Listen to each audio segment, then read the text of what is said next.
Hello guys, in this video I'm going to show you how to hide address bar in Google Chrome. So, in order to do this, first of all, open your Google Chrome.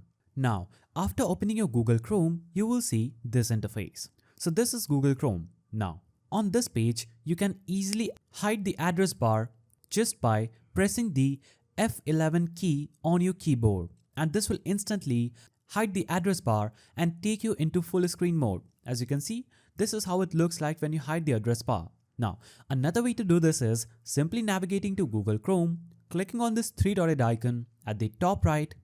Then from this, you'll have to simply click on this button that is just after zoom. So click on this full screen button and it will instantly hide the address bar again. You can easily get back to normal by pressing the F11 key on your keyboard again.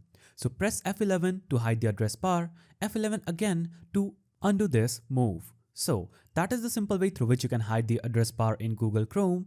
If you found this video helpful, please don't forget to give it a thumbs up and thanks for watching.